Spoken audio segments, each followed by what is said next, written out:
Aibowan. Vanakkam. I'm Vioni Dimel. This is Boston Lanka News, bringing you news, views and entertainment from Boston and USA. They will try to take my life, but I'm not scared. General Sarath Fonseka writes from prison. National Anthem, Sinhala only? No, Sinhala and Tamil both. We will continue to fight until General Fonseka will get freedom, says Sri Lankan American supporter Sanath de Silva. Dear Sri Lankans, General Sarath Fonseka begins his letter from prison. The time has come for us to stop being complacent and start taking an active role in shaping our future and the future of this country. In a lengthy letter, General Fonseka reflects his present conditions. I know they will try to take my life to silence me, but I'm not scared. Expanding his views on President Rajapaksa, he writes, the President of Sri Lanka is behaving like a gangster politician in a Hindi film, destroying all those who oppose him, specifically politicians and journalists, so that in the end no one stands in his way. Reflecting on his service to the country, the Rajapaksa regime probably feels victorious after illegally removing my general rank, gallantry medals and retirement benefits.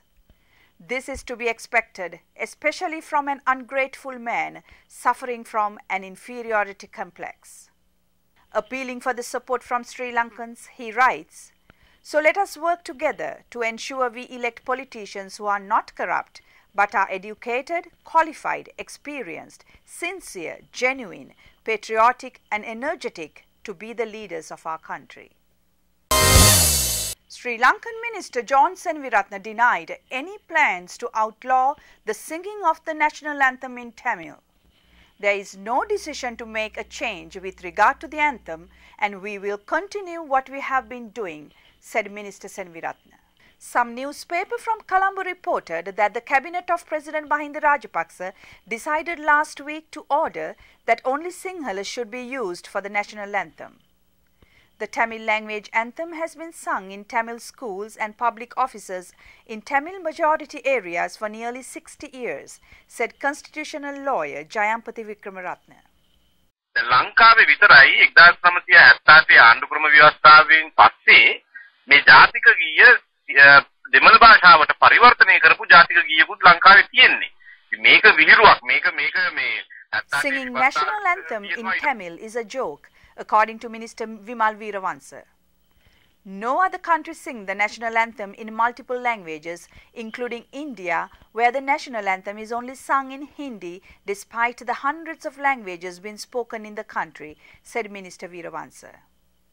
At a time when the government is talking about ethnic harmony and national integration, this national anthem is an unwanted issue, Tamil National Alliance MP Suresh Premachandran pointed out. The national anthem was composed by late Ananda Samarakon in Sinhalese. The Tamil version of the lyrics was composed by an unknown author, but the meanings are the same as that of the Sinhalese lyrics. General Sarath Fonseka felicitation will be held in Maryland, USA on December 19th. Mrs. Apsara Fonseka is expected to attend the event. Boston Lanka spoke to Sanath de Silva, the organizer of the event. He joins from Maryland, USA. Mr. de Silva, could you please say a little bit about Sarath Fonseka felicitation, the event that you are planning? Yes. Now, General Fonseka's birthday falls on December 18th. Undeniably, we accept that it was General Fonseka who orchestrated the victory against the LTT. We want the world to know that we are showing our gratitude to him and that we will never forget him, no matter under what conditions he is right now or he would be in the future. We want everyone to know that we shall not rest until he is free. And now, if I'm not mistaken, you were with General Fonseka when he came to USA last time. Could you share with us what exactly happened during that time? Yes, I was with him. Before I tell you this story, I shall tell you something that took place approximately 3 to 4 weeks before General arrived here. A delegation of us went to see Mr. Robert Blake, and I too was a part of the team. We met the previous evening at the embassy residence as the ambassador hosted us for dinner. That evening, he took me aside and asked me whether there was any truth to General Fonseka entering politics. I'm sorry that I have to say this because that was the, what you call the prelude to this story. Anyway, you could see that the paranoia had already begun. The ambassador too was paranoid. When Sarath Fonseka arrived for the meeting with Mr. Blake, I organized the meeting at Washington Temple. The purpose of our meeting was to find donors for the children of war veterans who were handicapped or dead.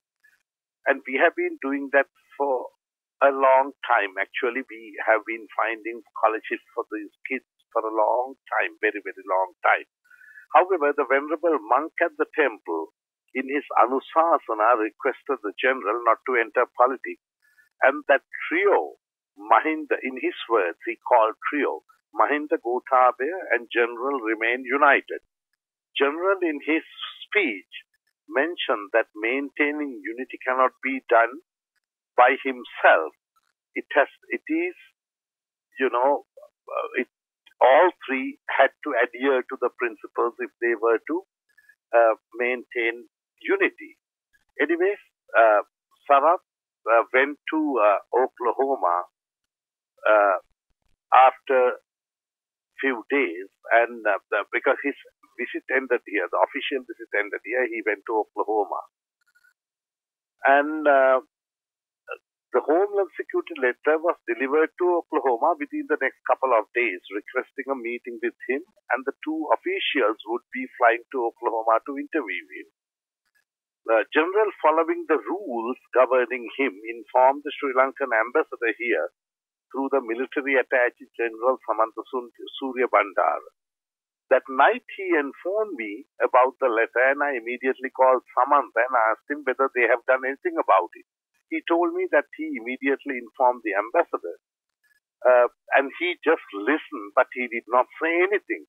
He felt that the ambassador would first check with Colombo, with his personal advisors, who the people at patent box, you know the patent box, right? Our lobbies, who are paid $35 a month.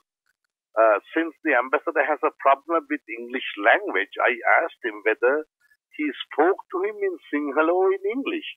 Samantha said they spoke to each other in English. At that point, I was really worried that the ambassador perhaps did not understand the gravity of the situation. So, to be safe, through a friend of mine, I contacted some high-powered lawyers.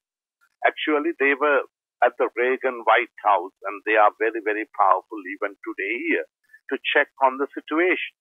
I informed the general the steps I had taken, and I also asked him to keep the embassy informed of what we have done. The next morning, the ambassador called me and asked me for the names of our lawyers. Now I know why he did that.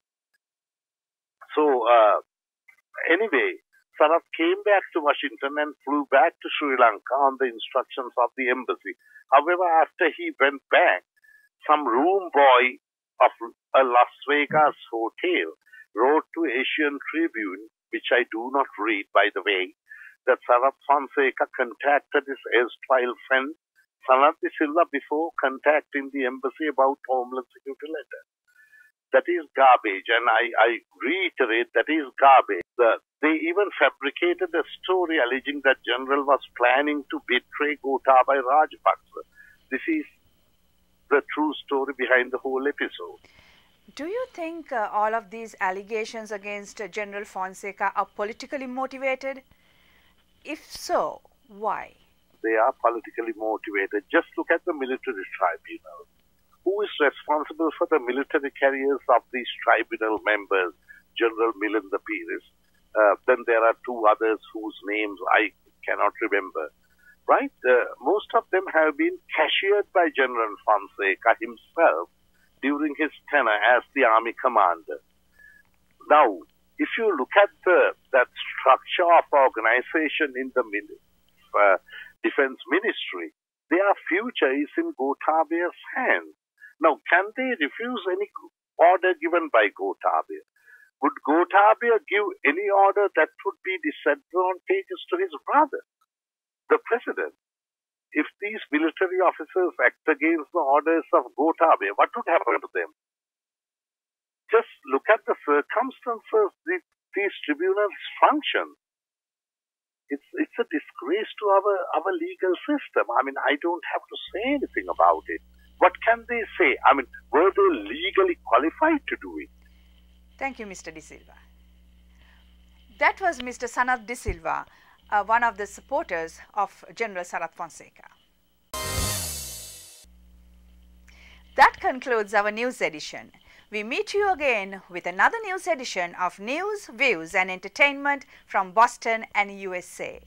Till then, goodbye.